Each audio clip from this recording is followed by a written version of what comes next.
Hey there, welcome back to High Infidelity, the best channel for cheating stories. Like and subscribe to channel for more spicy stories. Now, let's get into today's story video. My 28 male, wife, 29 female, slept with my best friend's brother a couple months ago, and I just found out.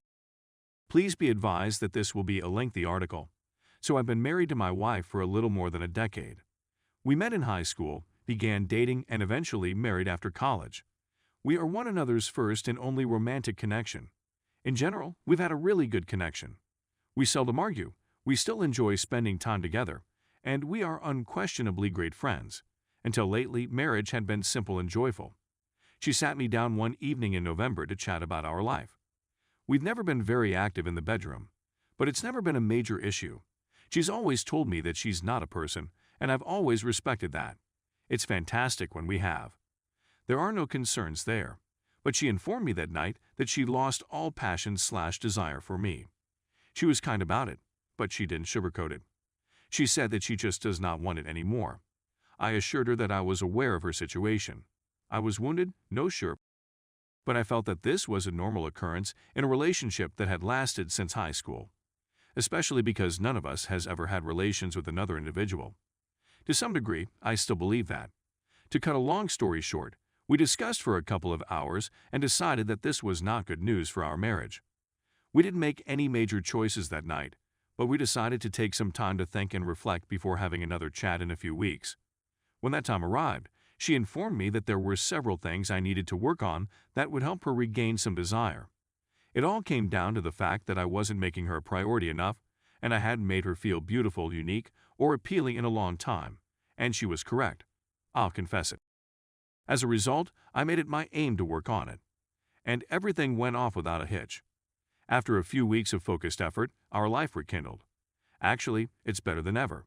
It was incredible.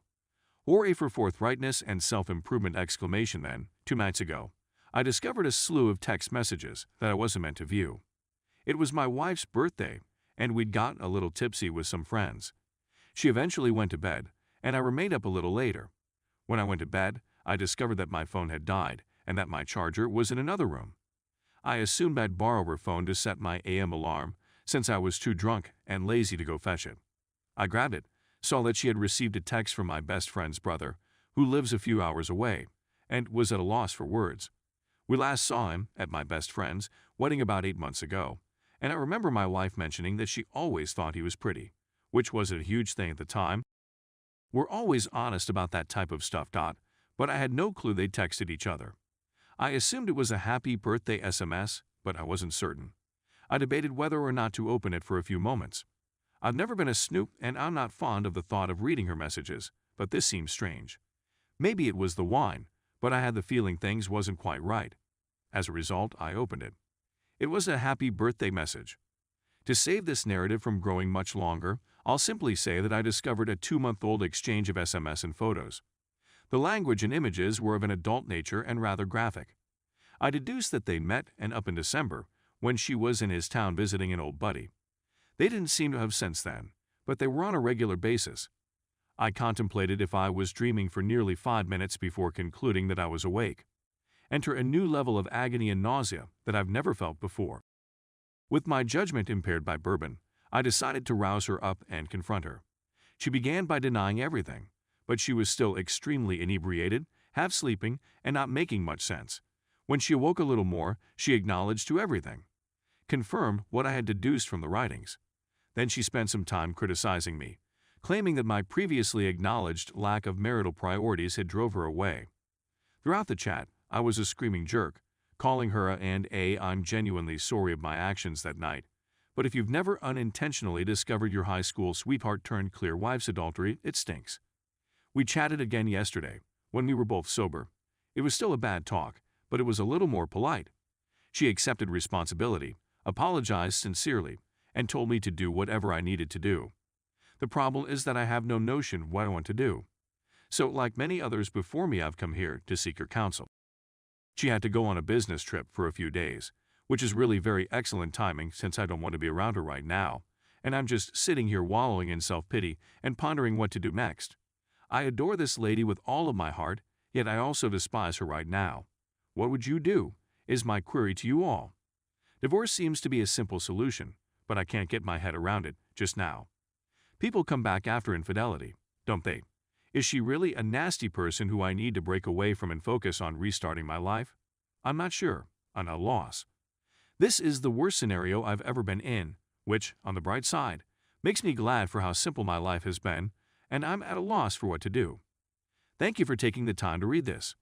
I apologize if this was too lengthy or unclear at any time. I needed to get things out of my head so I could start thinking about the next steps. All of you are in my thoughts and prayers. Story 2. I, 27 male, found out that my, 26 female, wife cheated on me with my father, 56 male, and got pregnant. My father was a decent man while I was growing up, but my grandmother died when I was approximately 12 years old. He didn't take it well and became a miserable alcoholic, squandering all of his money on liquor and rum. He was dismissed from his job because he would seldom show up for work, and my mother became so fed up with him that she offered him a month to clean up his act or he would be fired. He didn't, and my mother evicted him. I always felt awful for him since he had lost his mother, career and family for him, and I tried phoning him, but he never answered. He hadn't been in my life for 14 years, and I attempted to contact him, but he had probably changed his phone number, so we never met. Fast forward to approximately February of this year, when I get a phone call from an unknown number. It turns out to be my father, and he wants to go to a park and simply chat to me. I agree, and the following day we had a lengthy discussion about everything we'd done over the previous 14 years. I gained some closure, and I remembered how I felt about him before his mother died. He lived in another country and put his life in order so that when he returned, my mother and I wouldn't be so hostile to him. I'm not sure he needed 14 years, but I digress. My mother is with her ailing mother and won't be returning for an unknown period of time, so I gave him a place to stay at my home as long as he could pay for his own utilities. We were trying to save up money to have a kid later on when I returned him. My wife, Sarah, was first averse to the idea, but she relaxed when he explained that he would be paying for what he uses. Their connection was tough at first, but they warmed up to one another, and now that I think about it, there were some warning signs, such as when I asked them what was so amusing, they would say nothing and continue their jokes. I also observed that my wife was becoming less intimate with me and that if I tried to initiate things, she was in pain, tired, or on her period. Fast forward a few weeks, I worked a double shift and arrived home fatigued, but when I opened the door, my father was balls deep in Sarah. I was very enraged, as if it were the first time I had wished to physically harm a lady. When I turned back, they yelled my name and said they wanted to speak to me, but I ignored them and drove over to my buddy Michael's place. I phoned my job and told her I wouldn't be able to come to work because of a family emergency, and she agreed to let me remain at Michael's place for nearly a week. It was over there that I sobbed uncontrollably. My heart felt like it had been torn from my chest. I despised my father the most since he had abandoned me for 14 years, only to return and seduce my wife. When Michael intervened, I was genuinely considering some risky ideas. After I had a chance to calm down, I returned home to find out what had occurred. Sarah had been ringing my phone, and when she saw me, I could tell she hadn't gotten enough sleep since her eyes were bloodshot. My father emerged from the basement, and I demanded that they tell me when it began, how long it lasted, and why they did it. My father said that it had been going on for a few months because Sarah made him feel youthful again. While he was spewing his nonsense, Sarah was softly weeping, clutching her head and murmuring, "I'm sorry, I don't know what came over me." They dropped a bomb on me when he finished making excuses. Sarah was pregnant, and he was most likely the father. I was seething on the inside and genuinely wanted to destroy them both, but I managed to hold my cool enough to inquire what she planned to do with the child. Sarah wanted to retain the child since our religion, Catholic, frowns on abortion, which made me laugh. So I questioned whether Catholicism frowns on cheating, to which she quietly cried once more. My father said that he wanted her to retain the kid and provide it with an involved father, something he did not do for me. Sarah then brazenly asked if I wanted to assist raise the child, to which I said that she could go herself and that I was seeking a divorce. She begged me not to do it in the name of our faith and that it was terrible for us to do so. But I was so enraged that I informed her that if she came near me, I would most likely beat her.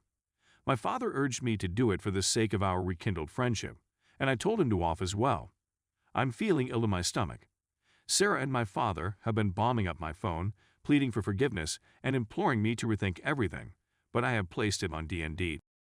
It hurts so much because the lady I love more than life cheated on me with my father, with whom I just reunited. I'm honestly torn. Does anybody have any suggestions for me in this situation?